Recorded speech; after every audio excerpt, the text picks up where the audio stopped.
Hey y'all, it's your girl Minister REX, Minister Usain. If you haven't already comment, and subscribe to this channel, please subscribe to this channel because of the word of the Lord. It always is true. And it's very important if you're looking for an answer, if you don't understand what's going on. God has given me the spirit of understanding. He has placed it on the crown of my head to help us move forward under his new world order that was first loose in heaven. Amen. So the scriptures today come from the book of Joel, and we're going to start at verse 1. The word of the Lord that came to Joel, the son of Pethuel. Hear this, you elders, and give ear, all you inhabitants of the land.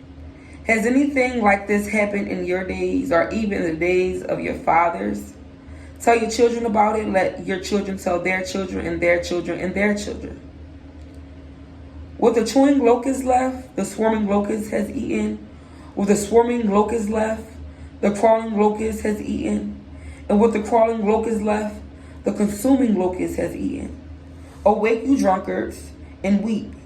And well, all you drinkers of wine, because of the new wine.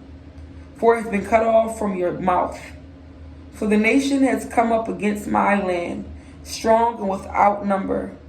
His teeth are the teeth of a lion, and he has the fangs of a fierce lion. He has laid waste my vine and ruined my fig tree. He has stripped it bare and thrown it away. Its branches are made white. Lament like a virgin, girded with sackcloth, for the husband of her youth. The grain offering and the drink offering have been cut off from the house of the Lord. The priests mourn who minister to the Lord. The field is wasted, and the land mourns, for the grain is ruined.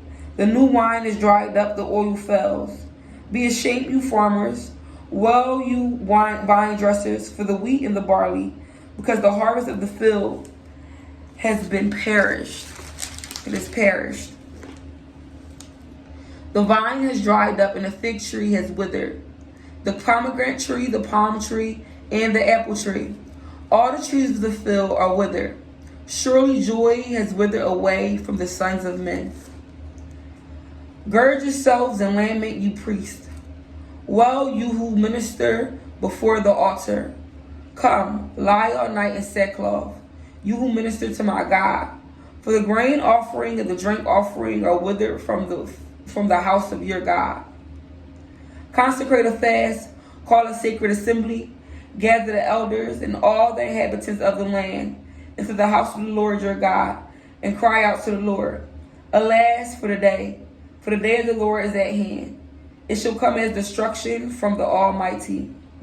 Is not the fool cut off before our eyes, joy and gladness from the house of our God? The seed shrivels under the clods. Storehouses are in shambles. Barns are broken down, for the grain has withered, and the animals groan. The herd of cattle are restless, because they have no pasture. Even the flocks of sheep suffer punishment. O Lord, to you I cry out, for fire has devoured the open pastures, and the flame has burnt all the trees of the field. The beasts of the field also cry out to you, for the water brooks are dried up, and fire has devoured the open pastures. Blow the trumpet in Zion, and sound the alarm to my holy mountains. Let all the inhabitants of the land tremble, for the day of the Lord is coming, for it is at hand. A day of darkness and gloominess, a day of clouds and thick darkness, like the morning clouds spread over the mountains.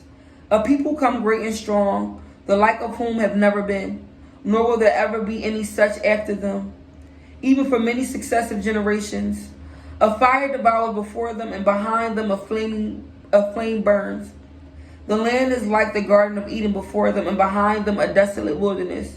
Surely nothing shall escape them. Their appearance is like the appearance of horses, and like swift steeds as they run. With a noise like chariots over mountaintops they leap, like the noise of flaming fire that devours the stubble. Like a strong people set in a battle array, before them the people writhe in pain, all faces are drink of color. They run like mighty men, they climb the wall like men of war.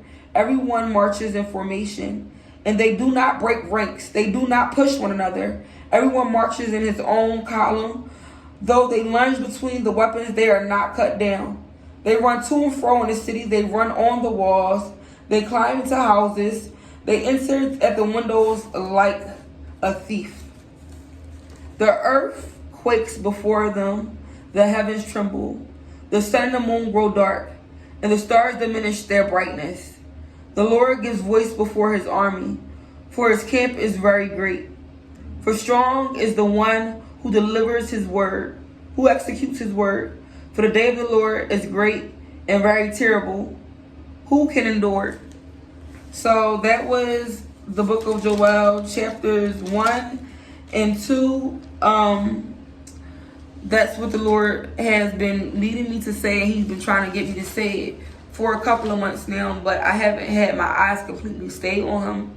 And that's because of my own shortcomings, my own falling short of the Lord and the glory of his word. And there's so many distractions around us as believers. But if you do pray that God keeps me in his will and under his will, and that he has me to say what it is that he needs me to say and do what it is that he needs me to do, because he's a good God who sits high above the heavens, whose glory is above all the nations. And so lift me up in prayer, and I'll lift you up in prayer. Remember, it's your girl Usain. Do what you gotta do for you. I really do love y'all.